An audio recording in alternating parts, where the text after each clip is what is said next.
चलिए एक बार फिर से आपका हमारे YouTube चैनल में आपका स्वागत है। देखिए इसके पहले जो हमने वीडियो बनाया था आपके लिए वो था कोलिजन थियरी, और आज का जो वीडियो है वो है temperature dependence of rate of chemical reaction, और इसी में हम पढ़ेंगे आर्हेनियस इक्वेशन। ये बहुत ही इम्पॉर्टेंट टॉपिक है, और इम्पॉर्टेंट टॉपिक इसलिए है क्योंकि ये बोर्ड एग्जाम में भी आपसे पूछा जा सकता है। इसके साथ साथ इस आर्हेनियस इक्वेशन पे न्यूमेरिकल सॉल्व करने आता है, यानी न्यूमेरिकल सॉल्व करने के लिए आपको आर्हेनियस इक्वेशन का उपयोग करना, तो काफ़ी इंपॉर्टेंट टॉपिक है। इसलिए आप यहाँ पे काफ़ी अच्छे ढंग से आप पढ़ाई करेंगे और इसको आप अच्छे ढंग से समझेंगे। ठीक है, सबसे पहले हम बात कर रहे हैं temperature dependence of rate of chemical reaction. इसके पहले भी आपने देखा था कि rate of chemical reaction is directly proportional to the temperature, यानी कि according to temperature there are two types of chemical reaction, endothermic chemical reaction and exothermic chemical reaction. Means for the completion of any reaction the energy required, that is known as endothermic chemical reaction, and for the completion, after the completion of reaction energy release, that type of chemical reaction is known as exothermic chemical reaction। यानी कि ऐसा कोई reaction जिसके होने के लिए हमें ऊर्जा देना पड़ता है उसे हम कहते हैं एंडोथर्मिक केमिकल रिएक्शन, और ऐसा केमिकल रिएक्शन जिसके कंप्लीट होने के बाद में ऊर्जा क्या हो, मुक्त हो, ऊर्जा रिलीज हो, उसे हम कहते हैं एक्सोथर्मिक केमिकल रिएक्शन। लेकिन आपको हम बता दें कि rate of chemical reaction is directly proportional to temperature, यानी कि अगर टेम्परेचर इंक्रीज होगा तो रेट ऑफ रिएक्शन भी इंक्रीज होगा। इसके साथ साथ अगर टेम्परेचर इंक्रीज होगा तो रेट कांस्टेंट की वैल्यू भी क्या करती है, इंक्रीज करती है। क्योंकि रेट ऑफ केमिकल रिएक्शन आप क्या लिखते हैं, रेट इज इक्वल टू के, यहां पे लिख देते हैं आप कंसंट्रेशन के पावर एन। अब यहां पे rate is directly proportional to temperature, यानी टेम्परेचर बढ़ाने पर जनरली क्या होता है कि टेम्परेचर बढ़ाने पे जो रेट ऑफ रिएक्शन है वो बढ़ जाता है। ठीक है, तो rate is directly proportional to concentration के पावर एन। अभी जो आपका पावर एन है उसे हम क्या कहते हैं, उसे हम कहते हैं order of chemical reaction. Okay, इसका मतलब क्या हो गया कि अगर आपका rate is equal to K concentration power N, अब सवाल यहां पर है कि rate of reaction is directly proportional to temperature, तो अगर rate of chemical reaction increase कर रहा है तो उसके साथ साथ आपका रेट कांस्टेंट भी टेम्परेचर के हिसाब से क्या होता है, इंक्रीज होता है। ठीक है, आइए हम देखते हैं एक रिएक्शन जिसमें से आपको यहां दिया हुआ है N2O5 का डीकंपोजिशन रिएक्शन। N2O5 का डीकंपोजिशन रिएक्शन जब होता है तो वो चेंज होता है N2O4 और O2 में। अब ये जो है इसका आधा चेंज होने में, यानी कि N2O5 का जितना अमाउंट हम लेते हैं उस अमाउंट का आधा होने में 12 मिनट लगता है। यानी आधा होने में कितने मिनट लगता है, 12 मिनट लगता है। कब, जब हमारा टेम्परेचर कितना होता है, 50 डिग्री सेल्सियस। उसके बाद में इसी रिएक्शन को हाफ, यानी कि nitrogen pentoxide, die nitrogen pentoxide का डीकंपोजिशन हाफ होने में आपका लग जाता है 5 घंटे, अगर टेम्परेचर कितना हो जाए 25 डिग्री सेल्सियस। और इसी डीकंपोजिशन यानी कि नाइट्रोजन पेंटॉक्साइड के डीकंपोजिशन में 12 दिन लग जाते हैं। अगर आपका टेम्परेचर हो गया यानी कि 10 डे लग जाते हैं, यानी 10 डे हो जाते हैं अगर इसका टेम्परेचर कितना कर दें, 10 डिग्री सेल्सियस। आप क्या देख रहे हैं, आप देख रहे हैं कि जैसे जैसे हम टेम्परेचर डिक्रीज कर रहे हैं इसका डीकंपोजिशन होने में टाइम क्या लग रहा है, ज्यादा लग रहा है। अगर टेम्परेचर डिक्रीज कर रहे हैं तो टाइम ज्यादा लग रहा है। और आपको ये पता है कि रेट ऑफ रिएक्शन, यानी कि rate of reaction is equal to delta R by delta T minus. ठीक है, तो आप क्या देख पा रहे हैं कि इसका कंसंट्रेशन हम हाफ कर रहे हैं, लेकिन यहाँ पे क्या हो रहा है कि जैसे जैसे हम टेम्परेचर डिक्रीज करते जा रहे हैं वैसे वैसे टाइम क्या होता जा रहा है, इंक्रीज होता जा रहा है। और जैसे जैसे टाइम इंक्रीज होगा रेट ऑफ रिएक्शन क्या होगा, स्लो होगा। इसका मतलब क्या हो गया कि 10 डिग्री सेल्सियस टेम्परेचर पे, यानी 10 डिग्री सेल्सियस टेम्परेचर से जैसे जैसे हम टेम्परेचर इंक्रीज करते जाते हैं तो टाइम कम होता जाता है, और टाइम जैसे जैसे कम होगा वैसे वैसे रेट ऑफ रिएक्शन क्या होता है, बढ़ता जाता है। ठीक है, अब देखिए कि क्या है कि रेट ऑफ रिएक्शन में जनरली ऐसा देखा गया है कि अगर हम किसी भी केमिकल रिएक्शन को टेम्परेचर इंक्रीज कर देते हैं तो जनरली उसका रेट ऑफ रिएक्शन फास्ट हो जाता है और हमें प्रोडक्ट जल्दी मिल जाता है। इसका मतलब क्या है कि टेम्परेचर और rate of reaction directly proportional, इसके साथ साथ टेम्परेचर के साथ रिलेटेड होता है आपका इक्विलिब्रियम, टेम्परेचर के साथ रिलेटेड होता है आपका रेट कांस्टेंट, जिसको हम यहाँ क्या शो कर रहे हैं, के से शो कर रहे हैं। ठीक है, अब हम दूसरी बात करते हैं कि किसी भी केमिकल रिएक्शन में अगर हम 10 डिग्री सेल्सियस टेम्परेचर बढ़ा देते हैं, जनरली ऐसा देखा गया है कि अगर हम किसी भी केमिकल रिएक्शन में 10 डिग्री सेल्सियस टेम्परेचर बढ़ा देते हैं तो उसका जो रेट ऑफ रिएक्शन होता है वो डबल हो जाता है। अब इसको हम कैसे समझें, मतलब ये एक जनरल बातें हैं कि अगर हम मान लेते हैं कि इनिशियल टेम्परेचर कितना था, 10 डिग्री सेल्सियस टेम्परेचर था, तो इसका मान लीजिए कि आपका हुआ 1K, यानी कि 1K हो गया। अब हम इसको बढ़ाकर कितना कर रहे हैं, 20 डिग्री सेल्सियस कर रहे हैं, तो रेट ऑफ रिएक्शन कितना हो जाएगा, डबल हो जाएगा, यानी हो जाएगा आपका 2K। फिर उसके बाद हमने क्या कर दिया, 30 डिग्री सेल्सियस कर दिया, तो यहाँ क्या हो जाएगा आपका 4K। फिर उसके बाद में यानी कि आपका डबल होता जाएगा। ठीक है, तो ऐसे कंडीशन में जैसे जैसे हम 10 डिग्री सेल्सियस टेम्परेचर इंक्रीज करते हैं वैसे वैसे रेट ऑफ रिएक्शन क्या होता जाता है, डबल होता जाता है। अब इसको समझने के लिए हमें थोड़ा सा कोलिजन थियरी को ध्यान में रखना पड़ेगा कि आखिर टेम्परेचर इंक्रीज करने में रेट ऑफ रिएक्शन डबल कैसे हो रहा है। अब यहाँ पे जो रिएक्शन होने के लिए कुछ बैरियर जिसमें से एक तो बैरियर आपका होता है कोलिजन बैरियर, यानी कि टकराने के लिए कुछ बैरियर होते हैं। दूसरा आपका होता है एनर्जी बैरियर, तीसरा आपका होता है डायरेक्शन बैरियर। अब ये जो तीनों बैरियर हैं इसको हम बारी बारी से सीखते हैं कि कैसे रेट ऑफ रिएक्शन डबल होता है और इन बैरियर को हम कैसे समझ सकते हैं और इसके पीछे कारण क्या है। आइए देखते हैं। मान लीजिए कि यहाँ पर आपको दो एनर्जी के बारे में एक्सप्लेन करना है, एक आपको थ्रेशोल्ड एनर्जी बताना और दूसरा बताना है एक्टिवेशन एनर्जी। जैसे मान लीजिए कि किसी भी रिएक्शन को होने के लिए इतनी एनर्जी चाहिए, मतलब ये आपका एनर्जी, यानी कि वाई एक्सिस पे हमने क्या लिया है, एनर्जी लिया है, एक्स एक्सिस पे हमने क्या लिया है, रिएक्शन कोऑर्डिनेट, यानी कि जहाँ पर रिएक्शन हो रहा है। ओके, अब जैसे मान लीजिए कि किसी भी रिएक्टेंट मॉलिक्यूल के पास, मतलब कोई भी रिएक्शन होने के लिए इतनी एनर्जी चाहिए। अब आपके कमरे का तापमान इतना एनर्जी नहीं है, अब उस रिएक्टेंट मॉलिक्यूल के पास में मान लीजिए कि इतनी एनर्जी है। किसी भी रिएक्टेंट मॉलिक्यूल के पास कितनी एनर्जी है, इतनी एनर्जी। इसका सीधा सा मतलब है कि इसकी जो एनर्जी है वो बहुत ही कम है। अब ये प्रोडक्ट में जाने के लिए कुछ ना कुछ एनर्जी क्या करेगा, एब्जॉर्ब करेगा।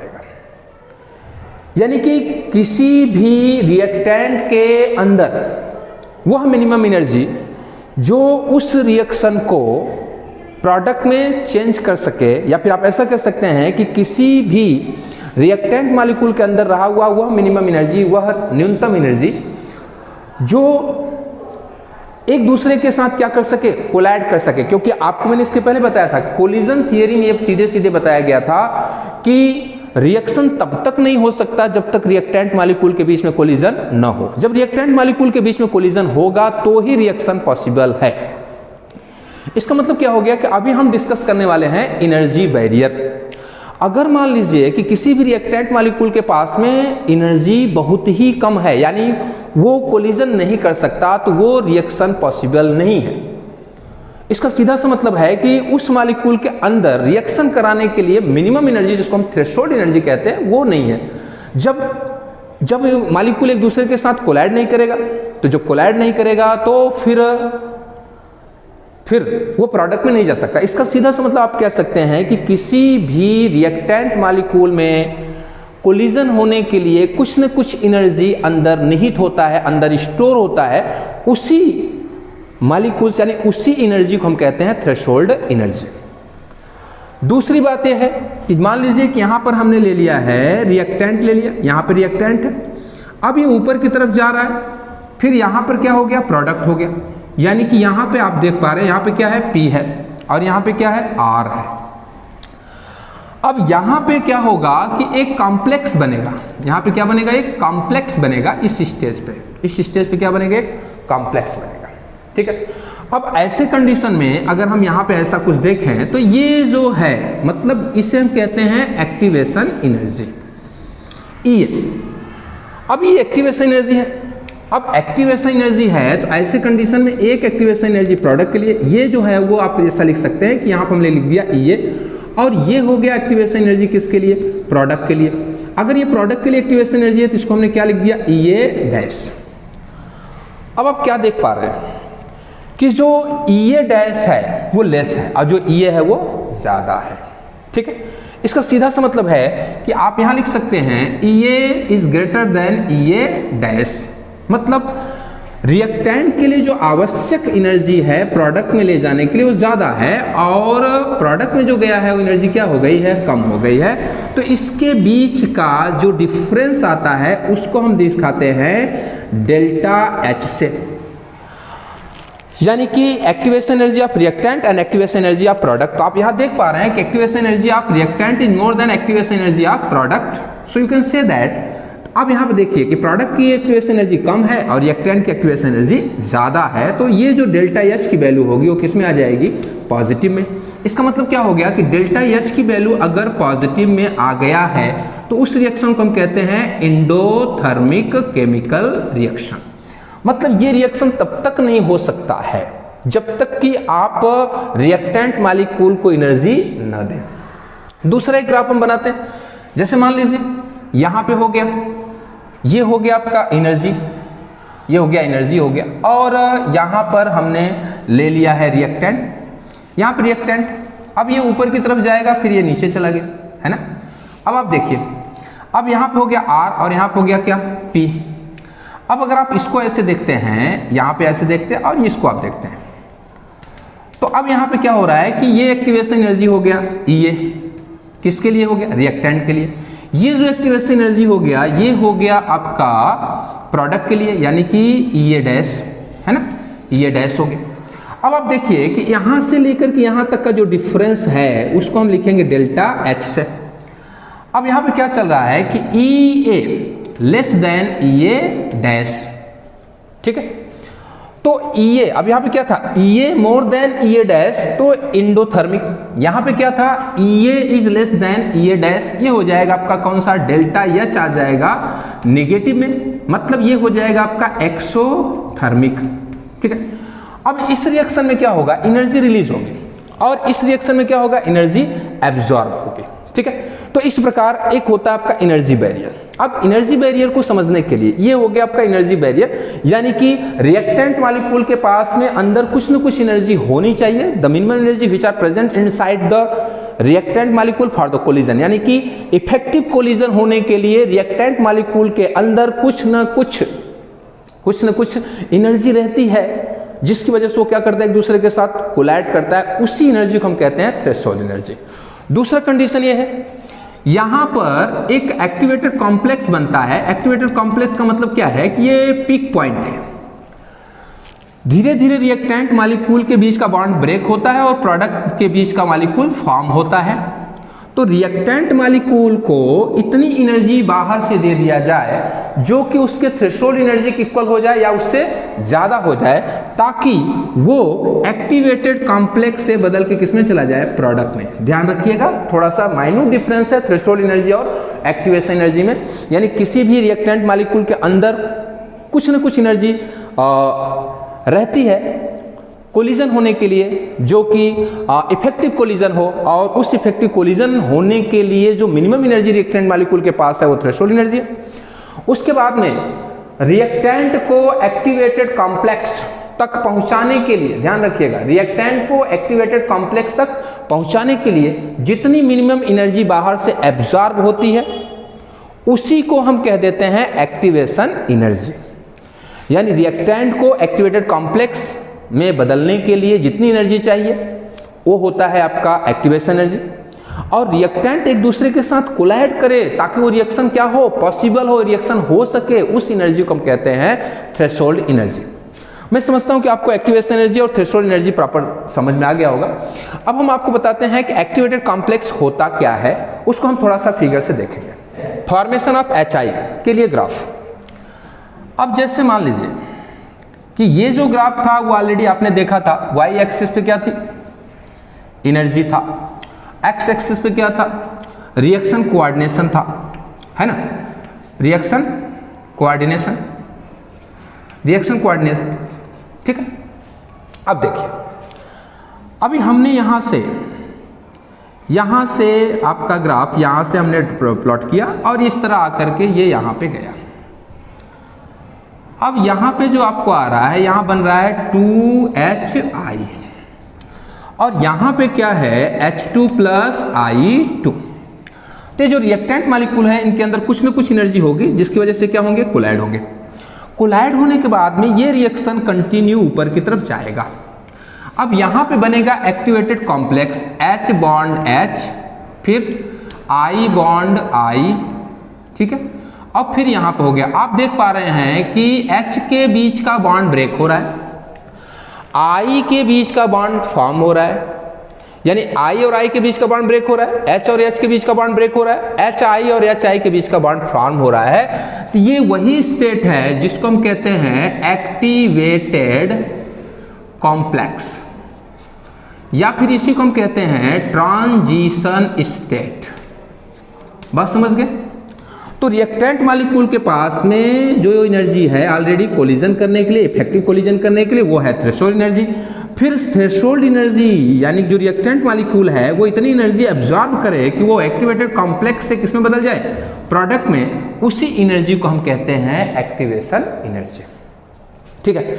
ये जो एक्टिवेटेड कॉम्प्लेक्स है बहुत ही शॉर्ट लिव्ड होता है, मतलब बहुत कम समय में रहता है। या तो ये यहाँ से अगर एनर्जी काफ़ी है, सफिशिएंट एनर्जी है तो आगे की तरफ चला जाएगा, अगर सफिशिएंट एनर्जी नहीं है तो कहाँ चला जाएगा, बैक साइड चला जाएगा, ठीक है। यानी वो प्रोडक्ट में नहीं जाएगा। यानी कुल मिलाकर के इतना हम कह रहे हैं कि अगर इस रिएक्शन में एक्टिवेशन एनर्जी नहीं है तो ये रिएक्शन एक्टिवेटेड कॉम्प्लेक्स से लेफ्ट साइड चला, यानी रिएक्टेंट की तरफ चलाएगा। अगर सफिशिएंट अमाउंट में एनर्जी है तो किधर चला जाएगा, प्रोडक्ट की तरफ चला जाएगा, जिससे आपका रिएक्शन क्या हो जाएगा, कंप्लीट हो जाएगा, ठीक है।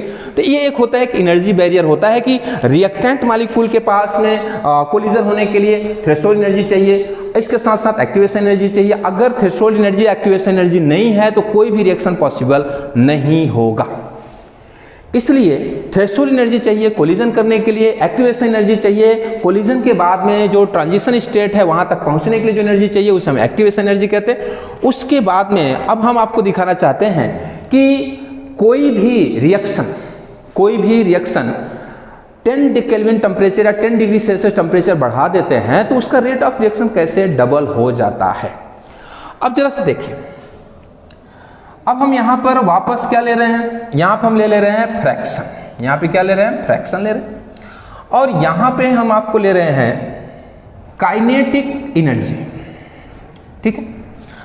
अब जैसे मान लीजिए कि यहां से ग्राफ ऐसे प्लॉट करके हम यहां तक ले गए। अब यहां पे इसका टेम्परेचर कितना था, T था।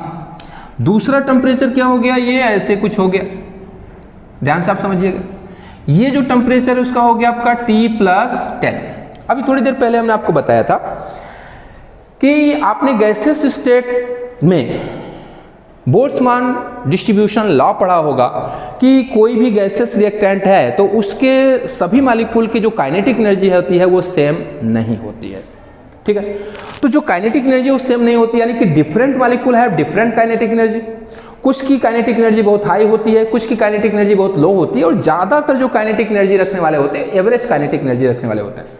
तो जो ऑलरेडी बहुत ज्यादा है वो तो ऑलरेडी प्रोडक्ट में, यानी जिनकी काइनेटिक एनर्जी बहुत ज्यादा वो ऑलरेडी प्रोडक्ट में जा रहे हैं। लेकिन जो एवरेज काइनेटिक एनर्जी रखते हैं, जो कोलाइड तो कर रहे हैं लेकिन कंप्लीट उनके पास एक्टिवेशन एनर्जी नहीं है, तो ऐसे कंडीशन में वो जो रिएक्शन है यानी कि वो प्रोडक्ट में नहीं जा रहे। ऐसे कंडीशन में अगर आप उनको 10 केल्विन टेम्परेचर दे देते हैं तो कहीं ना कहीं उनका एक्टिवेशन एनर्जी बढ़ जाती है, और एक्टिवेशन एनर्जी जब बढ़ जाती है तो वो तुरंत किस में बदल जाते हैं, प्रोडक्ट में बदल जाते हैं। तो आप यहां देख पा रहे हैं कि ये जो ग्राफ है दैट इज द, ये जो ग्राफ है वो 25 वाला है, और ये जो ग्राफ है वो सॉरी यहाँ पे T वाला है, और ये जो ग्राफ है T+10 वाला है। तो आप देख पा रहे हैं कि पहले fraction of the product molecules क्या था, कम था, लेकिन जब हमने T+10 केल्विन टेम्परेचर बढ़ा दिया तो कहीं ना कहीं क्या हो गया, उसकी एक्टिवेशन एनर्जी बढ़ गई, और एक्टिवेशन एनर्जी बढ़ने के साथ साथ प्रोडक्ट का अमाउंट भी बढ़ गया। इसीलिए मैंने आपको बताया था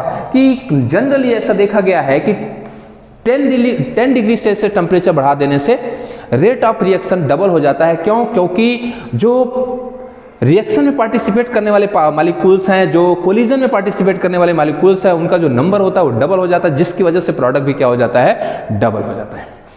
अब ये जो सारी बातें हमने आपको बताया, इसमें एक तो आपका हो गया एनर्जी बैरियर, दूसरा आपका होता है कोलिजन बैरियर।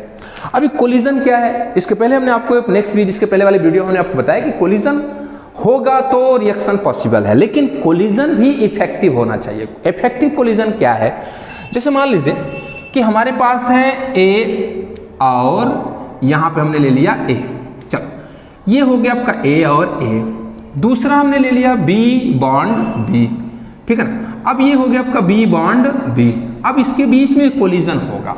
अब इसके बीच में कोलिजन बहुत टाइप का हो सकता है, क्योंकि आपको पता है कि गैसेस मॉलिक्यूल एक दूसरे के साथ में रैंडम मोशन करते रहते हैं और रैंडम मोशन करते समय वो एक दूसरे के साथ कोलाइड होते हैं, लेकिन सभी के सभी कोलिजन प्रोडक्ट में जाए ये जरूरी नहीं है। उसका रीजन है कि अगर यहाँ पर बी के साथ कोलाइड कर ले, ए बी के साथ कोलाइड कर ले, तो कहीं ना कहीं आपका प्रोडक्ट हो जाएगा 2AB।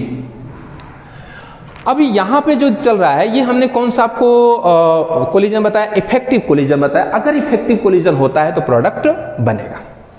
अगर इफेक्टिव कोलिजन नहीं हो रहा है, जैसे मान लीजिए कि आपके पास यहाँ पर हो गया ए, उसके बाद में वापस यहाँ पे हमने ले लिया है ए, ठीक है।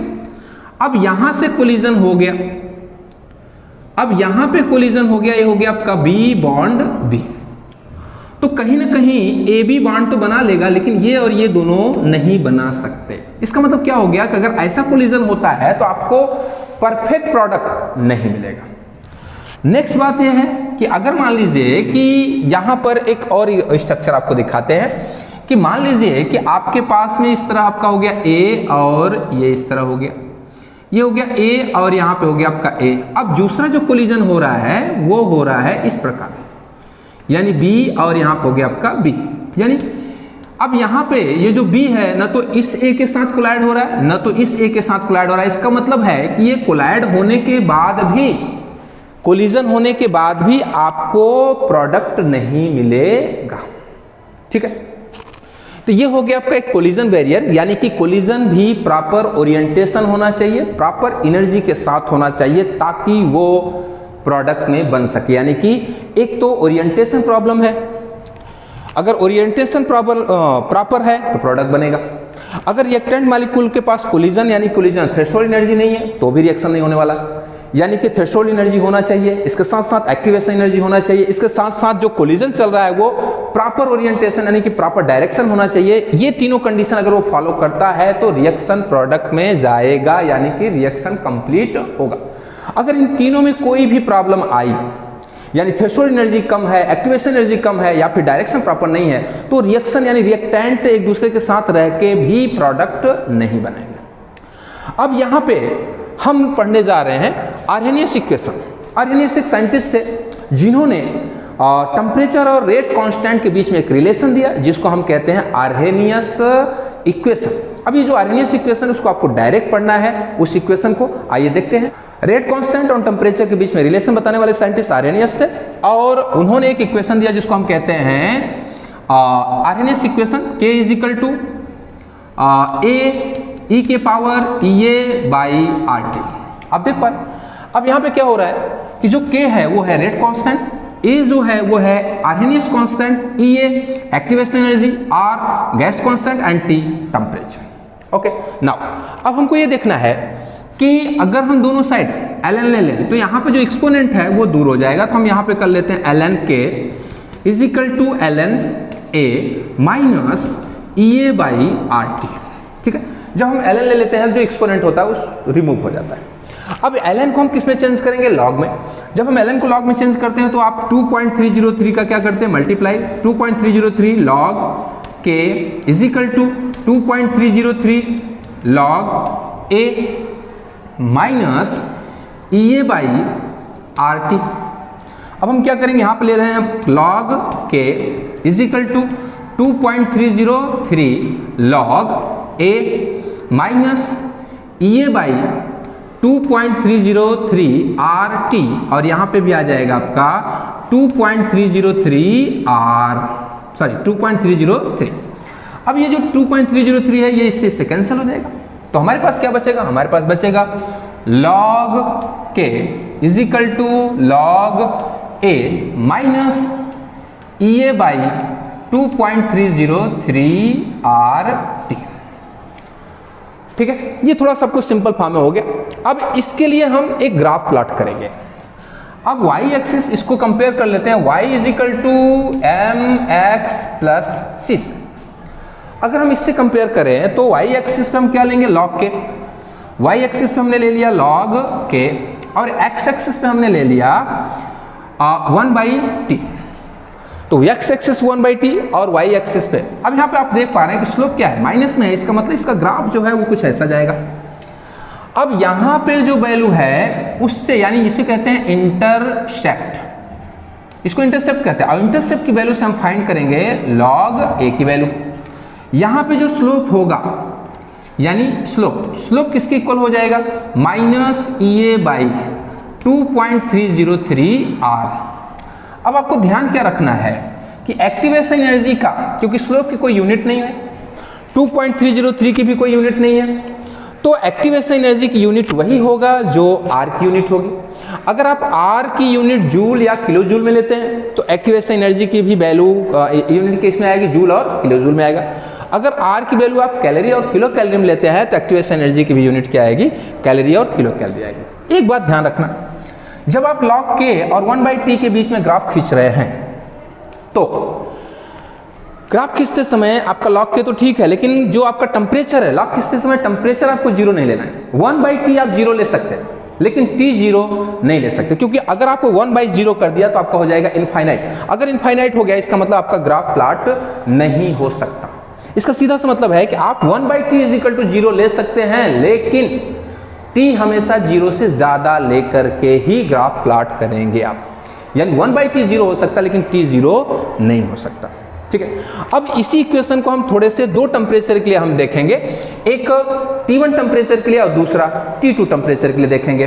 ठीक है, तो आइए देखते हैं आरएनएस इक्वेशन को दो टेम्परेचर के लिए, जिसमें T1 है और दूसरा T2 है, जिसमें हमने 10 केल्विन टेम्परेचर या 10 डिग्री सेल्सियस टेम्परेचर हमने क्या कर दिया था, इंक्रीज कर दिया था। तो क्या चेंजेस आएगा उसको हम देखते हैं।